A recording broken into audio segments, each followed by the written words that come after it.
Testing. Let me tell you a little about this and how it came about. It is probably very apropos that we're doing this tonight while we're celebrating what hospice does. Back in the year 2000, we used hospice. My wife went to be with Jesus May the 2nd, 2000, about 12 years ago. And they were very wonderful to come in and work with us. And it was really got us through a real rough time. So I'm very appreciative of hospice and the work that they do. And let me read you a little about this.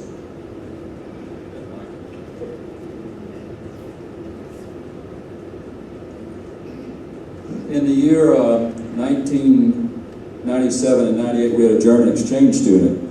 And after he was here, he stayed an extra 3 weeks. And my wife is the one who really talked us into doing this. And we took a trip out west. We'd never done that. We drove I-10 all the way through Texas and around to Flagstaff and in the Grand Canyon and came back 40. And it really had a profound effect on me. Getting back, I started reading the Louis L'Amour novels and Zane Grey and those, and just really impressed by the landscape of the American West.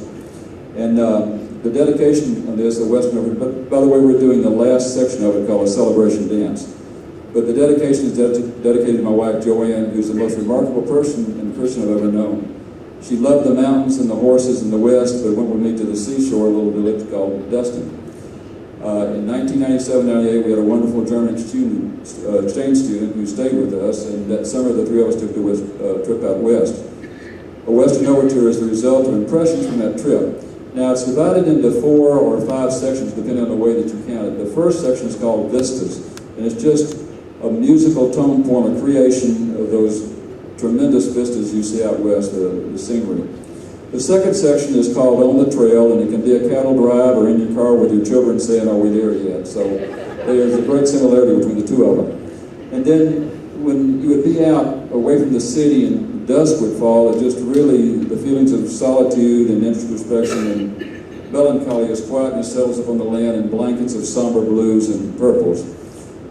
But then we were driving back one evening from to Flagstaff from the Grand Canyon in the high desert there, about somewhere between 6,000 and 7,000 feet, with very little humidity. We just stopped and got out of the car, and the sky was so black and the stars so bright, it's really just awe-inspiring and spooky, really. It's kind of scary in a way, just looking up. You don't get that with the humidity we have down here and the lights around here.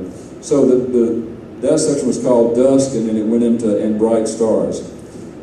And the last section is Celebration Dance, which is a celebration of the richness and visual splendor of the American West and its heritage. What I tried to do with this is, you've seen movies like Seven Brides for Seven Brothers and Oklahoma, and even West Side Story, those musicals. You have these dance scenes where you have one group trying to outdance the other. And I tried to do that, but the instruments are the dancers. And so you'll hear the introduction, and you'll hear the woodwinds. And then you'll hear the trumpets, goes back to the woodwinds again, then you'll hear the tuba section, and it goes back to the woodwinds again, and you'll hear the trombones, and then you'll hear the solo piccolo with percussion, and then we kind of speed up and get into the very end of it. But it's called A Celebration Dance from a Western Overture.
Is it on? Oh, yeah. Okay.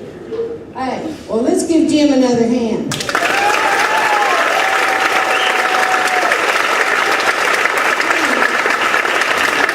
Nice. Tuba stand up.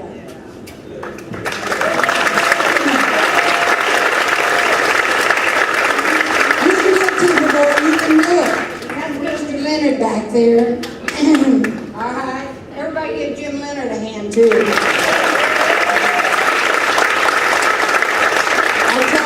Section that had a solo. Stand up, trombone. And of course, our clarinets, the main keyboard. That's because I'm a clarinet player. And then our trumpet section, we got to give them a little okay too. Stand up, trumpet.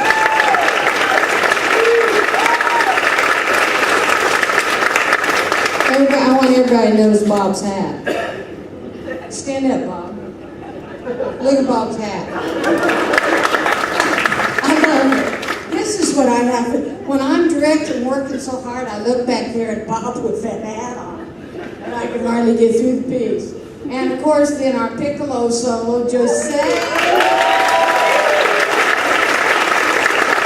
did, but she did a great job. She's been worrying and sweating that one out. She did great. All right, our next number is Go West, and it has in it we have Magnificent Seven, The Good, Bad, and the Ugly, and Hang 'em High.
Thank you.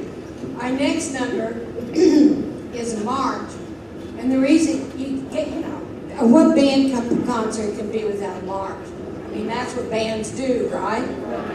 So, our last number, and thank you very much, and thank you, Jenny, for having us. We really appreciate it. Our last number is called Rough Riders.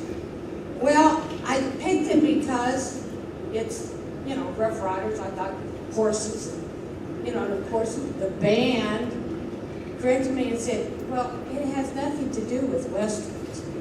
It has to do with Teddy Roosevelt. Don't you know anything? And the Rough Riders, and it was during the Spanish-American War. Right? Okay. But I didn't care. I thought it was fun anyway. So we're gonna do Rough Riders.